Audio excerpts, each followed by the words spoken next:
বন্ধুরা আসসালামু আলাইকুম। আজকের ভিডিওতে আমরা শিখব স্কোয়ার ফিট কিভাবে নির্ণয় করবেন। যেমন 25, 35, 45 বা 20, 30, 40, যে কোনো সংখ্যার যদি শেষে আপনার যদি 5 হয়, শেষে যদি 5 হয় এবং যে কোনো সংখ্যার শেষে যদি 0 হয়, এগুলো যদি আমরা স্কোয়ার ফিট বের করি, তো কিভাবে খুব সহজে আমরা বের করব সেটা দেখব আজকের ভিডিওতে। তো এই ম্যাথমেটিক্স ট্রিক্স যদি শর্টকাটে পেতে চান তো অবশ্যই আমাদের চ্যানেলটি সাবস্ক্রাইব করবেন এবং পাশের বেল বাটনটি ক্লিক করে রাখবেন যাতে নতুন ভিডিও আসে সেটি নোটিফিকেশন আপনার কাছে পৌঁছে যায়। তো চলুন দেখা যাক। তো দেখুন, সর্বপ্রথম আমরা দেখব যদি শেষে শূন্য থাকে, যে কোনো ডিজিটের শেষে শূন্য থাকে, তাহলে সেটিকে কিভাবে স্কোয়ার ফিট নির্ণয় করবেন। তো প্রথম কথা হচ্ছে প্রথম ডিজিটটা কত সেটা আমাদেরকে দেখতে হবে যে এটার স্কোয়ার ফিট কত বা বর্গমূল কত।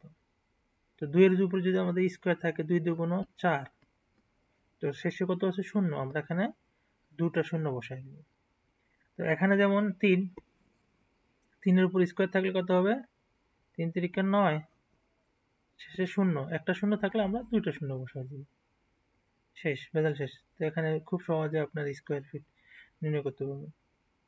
যেমন এখানে 4 রয়েছে, যে 4 এর উপর যদি স্কোয়ার থাকে কত হতো? 4 4 16, 16, এখানে শূন্য রয়েছে, শূন্যের পরিবর্তে দুইটা শূন্য, তো হয়ে গেল আমাদের স্কোয়ার ফিট।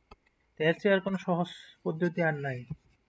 তো যে কোনো সংখ্যার শেষে যদি শূন্য থাকে এইভাবে আপনারা করতে হবে আপনাদেরকে। যেমন 6 6 36, দুইটা শূন্য।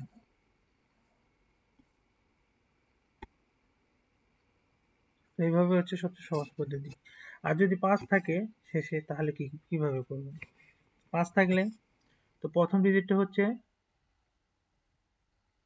2, 2 এর পরের ডিজিটটা কত সেটা আপনাকে জানতে হবে। 2 এর পরের ডিজিটটা হচ্ছে 3।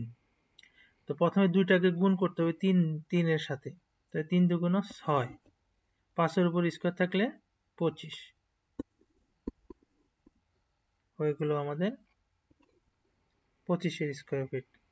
তারপরে এখানে শেষ কথা, আপনার প্রথম যে এই ডিজিটটা থাকবে, এই ডিজিটের পরে যে একটা সংখ্যা রয়েছে, অর্থাৎ এখানে 3 রয়েছে, 3 এর পরে 4, যেমন এখানে 4 রয়েছে, 4 এর পরে 5, তো এর পরের সংখ্যাটার সাথে প্রথমটাকে গুণ করবে। যেমন 3 এর পরের সংখ্যা হচ্ছে 4, 4 এর সাথে যদি গুণ করি 3 4 12, আর 5 এর উপরে স্কয়ার করলে 25। মানে এটার পরের সংখ্যা হচ্ছে 4 এর 5, 4 5 20, 5 এর উপর স্কয়ার করলে 25। দেখুন কি সুন্দর স্কয়ার ফিট আপনারা বের করতে পারছেন। যদি এখানে 55 হয়, এর উপরে যদি স্কয়ার থাকে, তো এটা কিভাবে করবেন? তো প্রথমে এটা তো আমরা প্রথমে এর পরের ডিজিটটা হচ্ছে 6 5 6 30, 25, এটাই অ্যান্সার। এইভাবে চাইলে আপনি খুব সহজে স্কোয়ার ফিট নির্ণয় করতে পারবেন। যদি আমাদের ভিডিওটি ভালো লাগে অবশ্যই একটি লাইক দিবেন, চ্যানেলটিতে নতুন হলে সাবস্ক্রাইব করে সাথে থাকবেন। আল্লাহ হাফেজ।